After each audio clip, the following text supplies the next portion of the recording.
pessoal, sejam muito bem-vindos a mais uma edição do Campina Pode Mais, podcast semanal que traz informações relevantes e conteúdos de interesse da nossa população.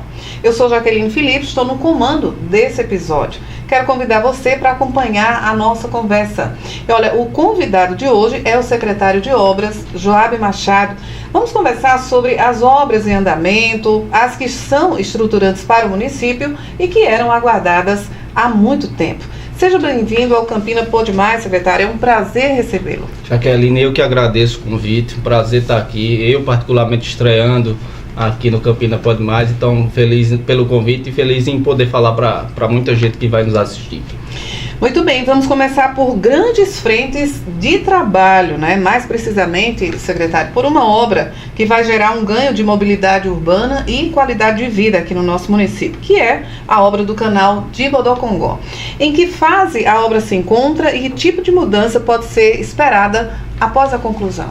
Eu acho que você falou exatamente o objetivo principal da obra, que é garantir uma mobilidade melhor, principalmente ali entre os bairros das Malvinas, do Dinamérica. Ela é a continuidade do canal ali, quem passa ali pela região da Floriano Peixoto, com o entroncamento ali do próprio canal de Bodocongó.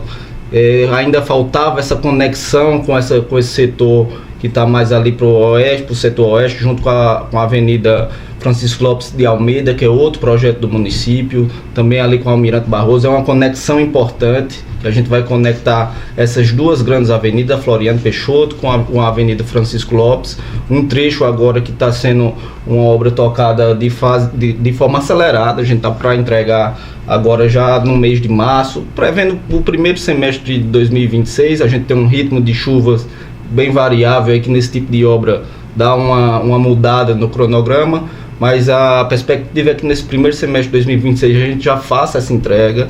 Nós passamos de maneira física 50% já da obra. Agora é um processo bem mais rápido, né? A parte mais demorada, que é a construção do próprio canal, a parte de concreto, que leva um certo tempo, um maior detalhamento dos processos, já foi cumprida. Então quem passa por ali também já consegue ver bastante movimento na rotatória que nós estamos construindo. Então a obra avançou bem nesse ano, teve avanços significativos, e a perspectiva agora é que a gente já começa a enxergar as pistas laterais, o asfalto, que é o que dá a cara para o canal, já agora nesse início de ano de 2026. Então a importância é enorme ali. Os dois bairros atualmente, Jaqueline, eles não têm conexão, né? Principalmente os dois bairros ali, Malvinas e Dinamérica, são dois bairros muito volumosos de habitantes e, consequentemente, de transporte, de necessidade de transporte público. Isso, uma melhoria de mobilidade, é importante para essa região. Um canal que não é só uma obra de mobilidade, né? É uma obra também de saúde pública, que a gente está literalmente drenando e lançando esses efluentes, enfim, uma obra muito bacana de ser vista. Muito bem, então como o senhor contextualiza a obra do canal Bodocongó, que tem relação direta, né, com a Francisco Lopes de Almeida, duplicação dessa avenida que potencializa também o desenvolvimento da zona sul da cidade. Então, como está o diálogo com os comerciantes do local, que inclusive precisarão ser transferidos, né? Isso, ali a gente está falando de uma obra que já é extremamente necessária. O crescimento de Campina ali para a zona sul, para a zona oeste, zona sul, que a gente está falando ali, na principal do Detran, para quem não reconhece pelo nome, que sai hoje na BR-230. Essa BR que está sendo inclusive duplicada. Sim. A gente já vê um ritmo de veículos muito grande, já vinha numa necessidade também iminente dessa necessidade da duplicação em si.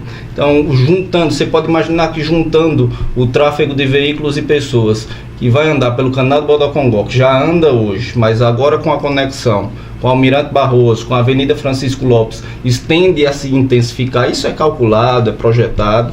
A mesma coisa acontece como já acontece, e vai aumentar ainda mais o nível de veículos e de pessoas quando a 230 tiver sua conclusão agora nessa duplicação que está também em andamento. Então a gente vai ter já na Francisco Lopes, que hoje também quem utiliza já vê o ritmo intenso ali dentro da Francisco Lopes, muito estacionamento, muito pedestre, às vezes não tem uma calçada para ter uma mobilidade mais segura, mais mais confortável para quem utiliza a via como comércio, como área de passagem. Ali não há dúvidas da necessidade de fazer uma ampliação da mobilidade naquela região. O município está prevendo justamente isso. Muito bem. E outra obra bastante aguardada, secretária, é a do Canal do Prado, né? Sim. Já temos, inclusive, uma estimativa de prazo para o início da atuação das equipes envolvidas, né, para a execução do projeto? Isso, nós já estamos com o projeto feito. De fato, a obra já teve início, a ordem de serviço eu assinei recentemente, então foi licitado esse projeto. Ele parte ali da Assis Chateaubriand nessa primeira fase até a Maria Gomes Carneiro, que é uma rua no Tambor, que fizemos uma ponte também recentemente, 2022, melhorando também essa mobilidade. Então a obra já praticamente, ela contratualmente já teve início, né? Se a gente passar também pela Assis Chateaubriand, já vê algumas movimentações. Quem mora ali na região já consegue ver alguns passos iniciais preliminares de limpeza da área, marcação dos pontos que vão ser necessários para passar o canal. Então a obra já tem ordem de serviço efetuada, já está em andamento. É uma obra extensa. Quando eu digo extensa, não só em extensão física, mas também em extensão de prazo. Nós estamos falando aí de uma estimativa de cerca de 18 meses para a conclusão da etapa toda, mas que vai transcorrer agora junto com esses recursos captados pelo município. E outra novidade boa também, mas também a longo prazo, mais a médio e longo prazo, foi a captação de um recurso federal para a continuidade desse canal. Então, a continuidade desse canal, inclusive, da Maria Gomes Carneiro até a João Valig, né? Então, de fato, concluindo essa etapa por completa para a conexão dos bairros e também para a melhoria ali da própria canalização, né? Para a gente deixar aquele ambiente bem organizado. E dentro desse ano 2026, teremos mais essa obra, que é de grande porte, em andamento, em continuidade, de forma também acelerada, graças a Deus, dando tudo certo. Muito bem, secretário. Veja só, já entrevistamos outros secretários em que um tema em comum foi o VLT, né? Uma das pautas principais hoje, né, em Campina Grande. Uma pauta intersetorial, mas que tem na Secob a grande referência, né, pela natureza da pasta. Como dimensionar o impacto do VLT para a população? Inclusive, eu gostaria de saber também qual o papel da Secretaria de Obras nesse momento de coleta de dados e contratação da empresa para o projeto executivo. Ótima pergunta. É uma das principais pautas agora nesse segundo semestre de 2025. As coisas andaram bem. É um assunto bem comentado no município há bastante tempo. Desde que eu me conheço por gente, ele já era comentado dentro das rodas políticas, das ideias da população, né, em ter esse instrumento, e andou bem. Nós conseguimos contratar, tivemos também um avanço com a captação via PAC, via governo federal, para a contratação desse projeto executivo, um projeto do VLT, que não é apenas um projeto arquitetônico, não é apenas um projeto de engenharia, de drenagem, de pavimentação, das disciplinas de engenharia. Ele é um projeto para o município implantar. Então, nós receberemos ao longo dos próximos meses uma série de produtos, como um estudo operacional, um estudo econômico, um estudo de tráfego, um estudo de origem e destino, um estudo de demanda. O município pretende receber esse produto pronto, e é isso que foi contratado, para que de fato a gente consiga ter um projeto, uma obra, um produto aplicável, execuível. Então nós teremos durante essa fase de estudo, que se chama os estudos de viabilidade, justamente todas essas análises dos impactos enfim, remoção das edificações que estão dentro da faixa de domínio, do impacto junto às pessoas que vão precisar se realocar ou receber possivelmente uma habitação, e como vai ser esse processo, tanto os impactos econômicos, temporais, a cronologia enfim, de realização desses atos. Tudo isso é planejado e entregue. É claro que por ter essa complexidade, é muita gente, são muitas disciplinas e muitos dados para serem analisados, esse contrato exige tempo, mas está contratado e está em andamento. Eventualmente nós temos aqui, dentro de Campina, nós temos algumas equipes da própria empresa contratada, a Infra SA, uma empresa estatal, que é especialista na área de ferrovias, já trabalha com isso há muitas décadas. Então, o município vai receber esse produto de forma a implantar e de forma a ser execuível economicamente, tecnicamente, ambientalmente, socialmente. Então, todos esses estudos estão sendo realizados e teremos já agora, nesse fim de ano 2025, já algumas definições básicas, né? Então, da quantidade de pessoas, da quantidade de habitações que o município está trabalhando. Quando eu digo habitações, unidades habitacionais, apartamentos e moradias e casas, para que a gente consiga já trabalhar com um número concreto fechado e consiga trabalhar nessas construções e nessas habitações. Algumas já em andamento, mas que a gente realmente precisa ter um dado já bem estipulado para que isso seja totalmente possível de realizar o projeto como um todo. O que o município fez nos últimos meses? Se precaveu para que o projeto em si, a implantação futura do VLT, tenha execuibilidade, ela consiga ser executada. Do ponto de vista de levantamentos primários, levantamentos prévios, então, quantas pessoas tinha em 2020, em 2022 ou 2023, a gente precisa e teve que realizar esses levantamentos para dar viabilidade ao projeto. Imagina você falando popular, a partir do momento que a gente divulga um projeto desse vulto, infelizmente existe muita gente de má fé também, Jacqueline. Então, claro, que vai tentar invadir o espaço que muita gente usa como moradia. Isso é um entendimento comum e é necessário, é um direito. A propósito, secretário, existe inclusive uma certa movimentação, né, em algumas comunidades, alguns protestos e tal. O senhor, como secretário de obras, qual é a contribuição que o senhor pode passar para a população nesse sentido? Isso, existem algumas manifestações, já existem alguns grupos formados. Nós estamos em conversa, nós estamos fazendo convite, tivemos algumas reuniões há cerca de 15 dias com alguns grupos formados por representantes da comunidade, pelas universidades aqui presentes, enfim, pela esfera política, para chamar e mostrar como está o andamento desses projetos.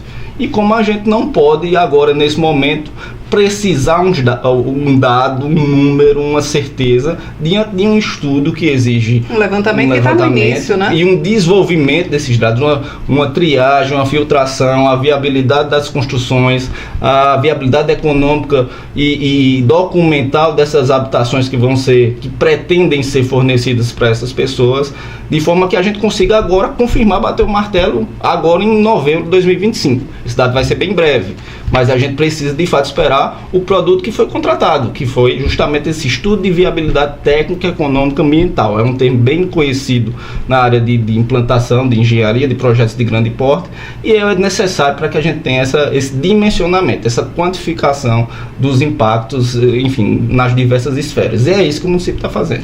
Muito bem. E a obra da Estação Nova, ela está em qual estágio? Já também com ordem de serviço, alguns serviços preliminares já iniciados, quem passa ali também já consegue ver o canteiro da obra. A gente vai iniciar agora a reconstrução das 5 edificações que vão ser reconstruídas ali. Então nós vamos ter a edificação principal, que é a Estação Nova, que com o uso do VLT, a ideia é justamente tornar um hub principal, a área de encontro do sistema de transporte público, então derivar os outros modais dali. Então, o prédio da Estação Nova é um edifício importante dentro desse complexo, mas existe todo o parque ao redor, todas as estruturas de lazer, todas as estruturas sociais, todas as outras edificações, uma edificação gastronômica, uma edificação de serviços públicos, uma edificação para captação de projetos privados, enfim, toda uma mudança de escopo do que era no passado dessas edificações, mas mantendo a principal utilização, que era a utilização da linha férrea, só que com uma série de outros elementos para melhorar a qualidade de vida da região, que não possui um parque de grande dimensão, que não possui uma área de lazer apropriada para o tamanho dos bairros ali que estão ao redor. Então a gente vai ter quadras poliesportivas, playground, vamos ter as edificações que vão dar uso para o serviço público. A gente faz alguns exemplos, já pensando, já sendo feliz com a entrega. Quem vê só a entrega não vê o trabalho que dá no meio do caminho. Claro. Mas imagina o morador sair, pegar um VLT com ar-condicionado, confortável, seguro, lá do Aloysio Campos. Eu vou resolver no centro um problema com a prefeitura, com o serviço público, desce na estação, consegue ter um acesso a um serviço público com mais rapidez, com mais dignidade, com mais agilidade, já resolve o que tem de resolver por ali, pode pegar outro modal para ir para outro local, um ônibus, um aplicativo. Otimizando o cotidiano do campinense. Então, esses projetos complexos que existem muitas disciplinas para eles serem resolvidos e serem executados, possíveis de serem executados, exigem um tempo de maturação, de desenvolvimento e, consequentemente, é a mesma lógica do VLT. Nós temos a mesma premissa de fazer um projeto bem detalhado, que não seja só no papel, Jaqueline. Que o recurso que está sendo investido no projeto consiga ser execuível de uma licitação de uma obra pública. Então, para isso, exige uma série de detalhamentos e profissionais muito bem, muito bem conceituados para conseguir ter um produto como esse, que é o que o município faz: projeto, planejamento, detalhamento. Com isso, a gente está conseguindo fazer uma série de entregas. A gente está vendo o Cine Capitólio, a gente está vendo o Açude Novo, a gente está vendo a própria Estação Nova, Canal do Prado, Canal do Bodocongó. São obras grandes, complexas, que exigiram um planejamento muito bem feito, tanto planejamento de projeto, financeiro, econômico, e é por isso que elas saem do papel, porque existe um planejamento, não é uma reforma simples, é uma obra complexa. Muito bem, a cidade que inclusive vem recebendo, o secretário, importantes intervenções nas áreas de lazer, espaços públicos, né? O Parque Evaldo Cruz, por exemplo, é um grande exemplo, né, sendo redundante aqui, mas não é o único. Como está o avanço das obras do Parque Linear do Severino Cabral? Está excelente. Hoje, agora, antes de vir para a entrevista, eu estava falando exatamente nele. A gente vai ter uma surpresa boa. Ali foi uma surpresa boa para todos nós. O prefeito solicitou essa análise, o prefeito Bruno, para ver. A gente tinha um recurso que era daquele contrato do canal da Ramadinho, uma área anterior ao parque, e que esse recurso acabou gerando rendimentos. A gente conseguiu, é um exemplo de aproveitamento de recurso público, porque era um rendimento de um repasse federal antigo, que a gente conseguiu disponibilizar um projeto de acordo com as premissas desse repasse. Esse recurso ficou esse tempo guardado e rendeu o valor da obra. Então, se a gente não entregasse um projeto execuível dentro de X tempo, esse recurso voltaria para o governo federal e seria destinado para outra parte do orçamento. Sim. Então, hoje nós temos um parque linear de cerca de 1 quilômetro de extensão, com diversos equipamentos públicos, a creche ao lado também sendo construída, também dentro dessa premissa, desse pacote, uma creche padrão 1 com 60 vagas, mais o campo de futebol todo adequado para as normas atuais. Se não me engano, é o campo do Fluminense. Por favor, os torcedores que vão assistir, os jogadores, não me culpem se eu errei. Mas que fica ali na feirinha do Severino Cabral também, organizar, fazer drenagem, toda a parte de gramado, alambrado, enfim, vai ficar um negócio lindo. E também ajustaremos o acesso. Quem conhece bem ali, eu nasci no Severino Cabral, mas na outro lado, Malvinas é muito grande, né? Mas eu convivi ali na minha infância. O acesso ali de lado da Sucam, nós tínhamos a continuidade do canal. Então, nós resolvemos uma edificação que ali existia, fizemos uma avaliação, fizemos uma indenização para a moradora, tudo com processos administrativos, nada judicializado. Então, esse é um método que a gente sempre tenta tratar desses assuntos. E conseguimos remover uma edificação, realocar essa família para que liberasse esse espaço e fizesse o acesso do canal do Bodocongó junto ao canal da Ramadinha, que é o Parque Linear Severino Cabral. Ele está nas laterais desse canal. Então vai ficar um acesso novo para o bairro, um acesso novo para as Malvinas, para o Severino Cabral. Vai ficar um espetáculo, vai ficar muito bacana e anda bem. Nós temos a previsão de entrega também nesse primeiro semestre de 2026. Ali vai ficar muito bonito. Muito bem. Vindo um pouquinho mais para cá, a gente fala no centro da cidade, onde a gente tem a revitalização da Praça Coronel Antônio Pessoa. Qual foi a necessidade identificada, secretário, para a revitalização daquela praça e qual será, de fato, a principal mudança? Nós teremos, além da revitalização, toda a parte arquitetônica, pintura, remoção das pichações ali junto à estátua, que é importante, fazer uma manutenção desse equipamento. É uma área que está protegida pelo Patrimônio Histórico da Paraíba, teve avaliação do Instituto, foi aprovado, então ali vai ter melhorias, principalmente sobre adequação a normas, Jaqueline. Então é um equipamento antigo, é uma praça antiga, a gente está adequando a acessibilidade, fazendo piso tátil, fazendo as rampas de acessibilidade, melhorando as calçadas, evitando alguns estacionamentos irregulares com a elevação de piso, aumentando o calçadão que está conectado junto a ela. Então é uma revitalização, uma melhoria, vai ficar bem bonito. Mudamos um pouco a paginação das calçadas laterais, não dela, mas vai dar todo um aspecto novo para a praça, e é justamente essa adequação que a gente aproveita para também dar um trato visual e uma melhoria, uma organizada, junto com esse processo de adequação de normativa de acessibilidade. Muito bem, também no centro e bem pertinho, né, da Coronel Antônio Pessoa, temos aí as obras de recuperação do Cine Capitólio, né? A entrega deve acontecer no primeiro semestre de 2026, de fato? No primeiro semestre. Hoje eu estive acompanhando o secretário Asfora Neto, é uma obra vinculada à educação. A gente, como Secretaria de Obras, faz apenas um apoio técnico, toda a parte de fiscalização, acompanhamento técnico da obra, junto com os engenheiros também da SEDUC. Tá lindo, tá lindo. Concluíram a parte metálica, eu acho que o próprio Asfora, um amigo grande que a gente gosto muito de trabalhar junto com ele, postou algumas fotos nas redes sociais, eu tive lá presente, já dá para ver a cara de cinema e de teatro, então a subida ali onde vão ficar as cadeiras, o palco, a estrutura onde vai ficar uma parte de uma biblioteca, uma área de estudo para os estudantes da rede de educação. Vai ficar um espetáculo, a fachada renovada, mas mantendo as características originais do Cine Capitólio, com aquele letreiro icônico ali naquela parede lateral. Temos também já pronto agora a licitação para ocorrer apenas no início agora de 2026, da própria Praça Clementino Procópio. Então a gente pretende pelo menos entregar de forma cronologicamente, enfim, perto um do outro, da revitalização da praça e também o teatro. O teatro vai ter uma série de equipamentos ainda, né? Então, assim, vai ficar já está muito bonito. Inclusive, farei mais algumas visitas, o prefeito também vai lá por esses dias. E eu, particularmente, Jaqueline, aí eu não vou entregar minha pouca idade também, eu não sei, né? Mas eu não frequentei o Cine Capitólio. Ele funcionava enquanto eu era criança, enfim, adolescente, mas eu não cheguei a frequentar. Então eu só escuto as histórias e leio os relatos. Mas é muito bacana participar dessa renovação de um ícone histórico. Nesse momento tão importante para a cidade, né? Claro.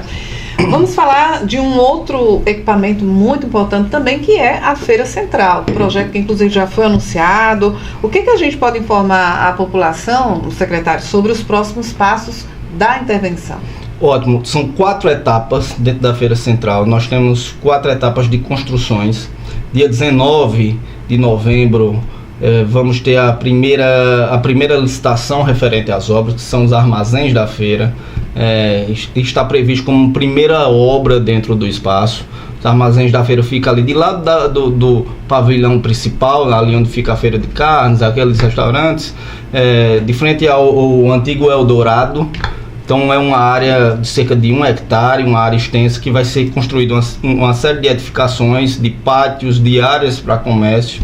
E isso pretende-se já liberar um determinado espaço na entrega dessa primeira etapa para realocação de alguns comerciantes, que também está sendo feito um estudo, um levantamento de mitigação, diminuição dos impactos econômicos. A feira não pode parar, né? Então tem que ser feito todo um planejamento prévio, né, sobre a mudança e realocação desses comerciantes. Então, por isso a feira precisa ser dividida em várias etapas. Talvez uma das nossas obras de grande impacto, talvez eu falo até com quase certeza, cronologicamente, de tempo, de mais extensão, porque exige toda essa logística mais complicada, mais complexa, mas que vamos ter o start inicial. Vamos ter o start inicial agora nesse primeiro semestre de 2026, com a licitação já em andamento, com a contratação possivelmente já efetuada, já dentro desse ano 2025, e a ordem de serviço já deve ser iniciada no início, já deve ser emitida já no início de 2026.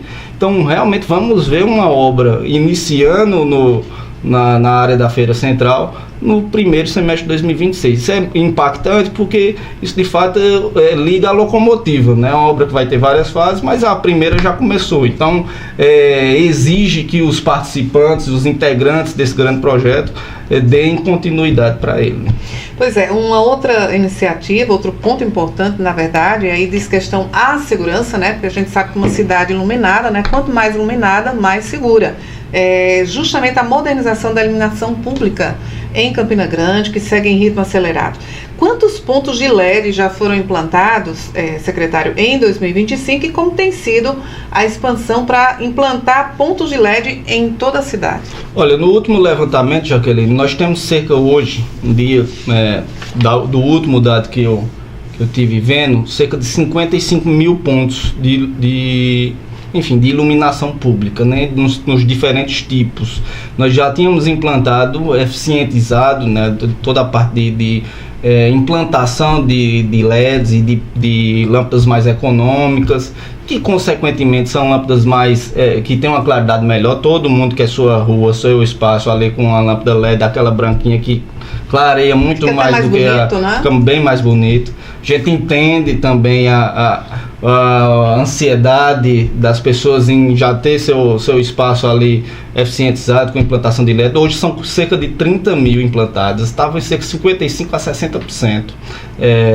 Nesse primeiro mandato da gestão Bruno, nós implantamos cerca de 20 mil lâmpadas, então foi praticamente a quantidade do que foi feito aí já de implantação. Já existia alguns trechos em LED, mas agora majoritariamente feito nesses 4 primeiros anos. E agora, dentro desse segundo mandato, até 2018, é justamente chegar a uma eficientização completa, chegar no 100% do parque luminotécnico. Claro que a cidade cresce, então lá em 2028 não vai ser mais os 55 mil pontos de luz. Se Deus quiser, e a cidade está crescendo bem, graças a Deus, vamos ter mais pontos, porque cresce a população, cresce, enfim, toda a parte da cidade como crescimento. Então essa eficientização tende a aumentar, e a ideia é justamente chegar no 100% da implantação, dentro desse tempo, que é possível. É possível tanto do ponto de vista de recurso, de tempo e de aplicação. É essa a nossa meta. Eu falei inicialmente sobre a questão da segurança, né? Mas a gente sabe que essa modernização, além de trazer segurança, traz também economia de energia para a cidade, né? Sim, sem dúvida. O que a gente pode trazer nesse aspecto? Eu acho que um dos principais fatores, né, para o gestor público é a balança do custo de implantação com o custo da economia. Até porque a energia é cara, né? Sim, energia ficando mais cara, então é um custo considerável para o município, né? O município tem a sua arrecadação e precisa custear isso com a arrecadação do município, então tem toda essa parte fiscal e orçamentária que precisa ser cumprida. É feito uma balança, um estudo, junto com o secretário de Finanças, a Secretaria de Finanças, e verificar o tempo de retorno desse investimento. Então, vai ter toda uma aplicação de novas luminárias, de um novo serviço, de um novo equipamento que custa um determinado preço, mas ao longo dos anos, ao longo de um médio e longo prazo, então a gente já está falando aí de 3, 4, 5 anos, essa conta se paga, porque o município está economizando muito mais recursos, em vez de estar gastando com lâmpadas mais custosas, mais consumidores, que consomem mais energia. Então são essas análises que a gente tenta fazer e faz, para que um determinado investimento se retorne ao longo do tempo. E o investimento ao longo de iluminação pública, não só falando da segurança, que eu acho que é um dos principais fatores, além de aumentar a claridade, realmente melhora a sensação de segurança, se consegue enxergar mais, né? Então, esse é um fator fundamental para a qualidade de vida, mas o fator orçamentário também é importante. O município está economizando alguns milhões de energia durante um determinado período, que volta e pode ser reinvestido em infraestrutura básica, em outras esferas da gestão. Então, nesse pensamento que a gente tenta modelar, dimensionar esses investimentos, né? Muito bem, para fechar, secretário, vamos falar agora das obras que já foram concluídas recentemente, né? A Ponte da Catingueira e também a extensão da pavimentação da Avenida Juscelino Kubitschek. São exemplos, inclusive, de entregas importantes, né? Qual a avaliação da Secob sobre esses resultados e qual o balanço de 2025? Olha, nós temos uma avaliação boa ainda esse ano, a perspectiva de entregar as duas grandes avenidas, a Avenida Félix Araújo e a Avenida Plínio Lemos. Nós temos algumas intervenções que são mais pontuais, de menor dimensão, mas de impacto gigantesco, como a própria Ponte da Catingueira, que tem 15 metros, mas impacta 2 bairros. Eu cruzei muito aquela pontezinha da Catingueira, minha avó morava na Catingueira. Você deve imaginar o quanto dava trabalho. E eu ficava aflita quando passava no ônibus naquela ponte, viu? Isso. Realmente Então são locais essenciais para se fazer esse investimento, extremamente necessários. Então ali a gente não fala da importância da dimensão física, mas da dimensão de impacto social. Ali são obras importantes, assim como a rua do Tambor, a Rua Maria Gomes Carneiro, que teve a sua implantação de pontes, desconectava o bairro do Tambor com o bairro ali eu acho que é da Liberdade, né, toda a parte do outro lado ali da Assis Chateaubriand. Então teve Jardim Paulistano, me perdoem. Então teve todas essas obras de pequena dimensão, mas de grande impacto. Nós estamos falando também de obras de grande dimensão e de grande impacto, como a Avenida Plínio Lemos, com cerca de 6 km de extensão, conectando bairros importantes, atingindo cerca de... Então, tudo isso traz muita dignidade para as pessoas ali que estavam na lama. É muito reconfortante de estar nessas situações quando vai se visitar a obra e ver o impacto que uma simples pavimentação traz, simples do ponto de vista técnico, mas que traz ali para uma pessoa que morou a vida inteira sofrendo com chuva, sofrendo com lama, sofrendo com poeira. Então, essas obras também de menor visualização também são muito importantes. E isso me deixa muito feliz, porque eu entendo que grandes obras, e também acho elas importantíssimas, como o Canal do Bodocongó, o Canal do Prado, mas às vezes uma intervenção pontual em um bairro determinado que era esquecido, que nunca foi lembrado, tem alguns impactos grandes. Então, quem está ouvindo, quem viu essas ruas serem pavimentadas, ali no Novo Horizonte, a gente pavimentou todas as ruas, enfim, dentro das Malvinas, ali no Tambor. Está crescendo bastante, né? Está crescendo muito. Os Três Irmãs também foi toda pavimentado. Então, essas mudanças pontuais são muito bacanas também, de ver o quanto isso impacta e reflete na vida das pessoas. E as entregas que vão ser realizadas agora nesses próximos anos, a semente foi plantada, então são obras estruturantes que têm o andamento já sendo realizado e que a Secob está à frente disso. Eu aproveito aqui o espaço para parabenizar a minha equipe e a equipe da prefeitura que está ligada a tudo isso. Muita gente obstinada com o objetivo de entregar isso para Campina Grande. Muito bem, secretário. Chegamos ao final, então, da nossa conversa. Eu quero agradecer a você que nos acompanhou em mais um episódio do Campina Pode Mais. Hoje, inclusive, tivemos a oportunidade de ficar melhor informados sobre as diversas obras em andamento, né, no município de Campina Grande e sobre a importância, né, de cada uma delas. Agradeço também ao secretário Joab Machado pela participação e pelo esclarecimento, secretário. E esse episódio, gente, eu quero lembrar do podcast Campina Pode Mais. Teve a apresentação de Jaqueline Felipe, sonorização e edição de Magno Souza, a produção e coordenação geral de Carla Borba. Podcast Campina Pode Mais fica inclusive disponível no YouTube, no @Campina Pode Mais. Fique ligado, porque em breve estaremos de volta com novos temas e convidados especiais. Até o próximo episódio. Boa noite, secretário. Boa noite, obrigado.